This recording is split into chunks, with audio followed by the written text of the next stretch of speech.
Maybe it's my fault. Maybe I led you to believe it was easy when it wasn't.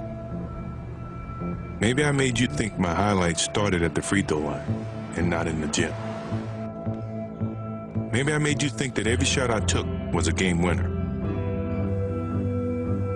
That my game was built on flash and not fire. Maybe it's my fault that you didn't see that failure gave me strength, that my pain was my motivation.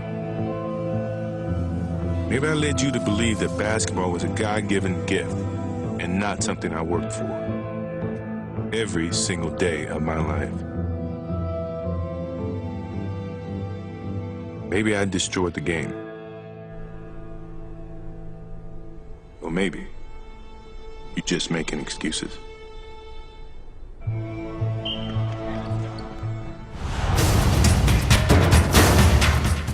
The Utah Jazz have never won an NBA title, but that doesn't mean Utah Jazz fans won't do anything to see a winner.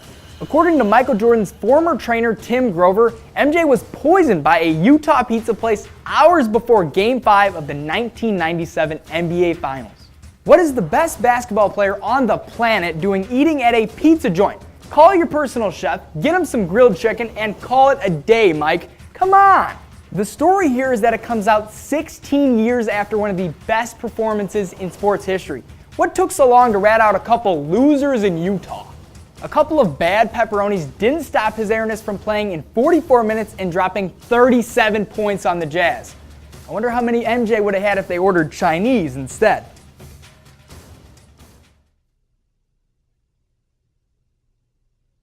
Now, the second move of that triple threat situation is called a crossover. And the crossover is strictly just a change of direction. And let me show you exactly the way it should be done. In protecting the basketball, you're jabbing with your right foot, and the defense sometimes react that way, and you want to change your direction. This is what most of the people do that's going to get called for traveling. In jabbing with this right foot, they get so quick, they go this way by moving their left foot, which is your pivot foot. That is traveling in any league. So the correct way to do it is when you jab, now you're going to pick up the same foot that you jabbed with and change directions. And in putting the ball down, good defensive players, if you put the ball out here, have long enough arms. Scottie Pippen, for one, can slap it. Your momentum is going this way and the ball is going that way. Good way to correct that is when you jab, now you change. If you put the ball here, you got protection from your right leg. Your hands should be here protecting the basketball anyway. So now the only way the defense can get to that ball is to go through your arms, go through your legs. 9 times out of 10, it's going to be a foul. I say 9 times out of 10 because I could get away with it. But I don't play anymore, so you don't have to worry about that. So, jab step, change the direction this way, putting the ball inside your legs. Now, the good thing about an offensive player is you got to be able to go both ways. If you go one way, now you're limiting your options. The defense is going to read that, and then they become more, I guess, have the advantage to try to limit your options. As an offensive player, you never want to limit your options. So when you're working on that move to do it this way, also do it that way. So now you can have 2 options.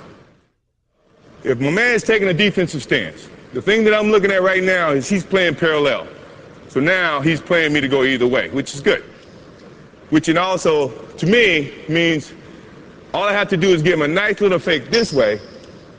He's going to think and feel that that's the way I'm going. My change of direction is a little bit better to use when you see a guy with the parallel stance.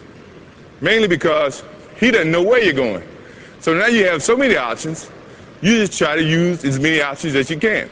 Now, if he had his right foot forward, that to me is saying, now he wants you to go this way. The last thing I want to do is go where the defense wants me to go. I want to go opposite. So this is when now he takes his step that way. To change of direction means he's got to pick up this foot and open, then slide to keep up to you as an offensive player. That takes more time than you taking that crossover and driving to the hole. So you have the advantage in that sense. Now, if he has his other foot up, this is what I was telling you about being able to go both ways. Now you can do the same thing and attack it this way.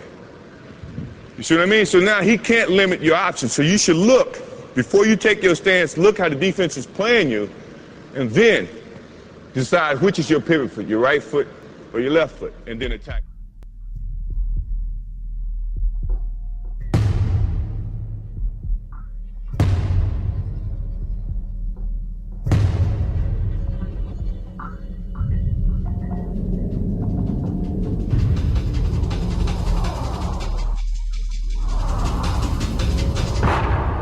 Against Russell, 11, 10, Jordan a drive, hangs, fires, yes!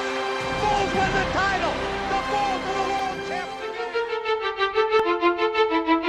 Jordan looking at the floor, that's Jordan! Oh, give him again! Jordan to the hook!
My mental preparations for the game are very different than most.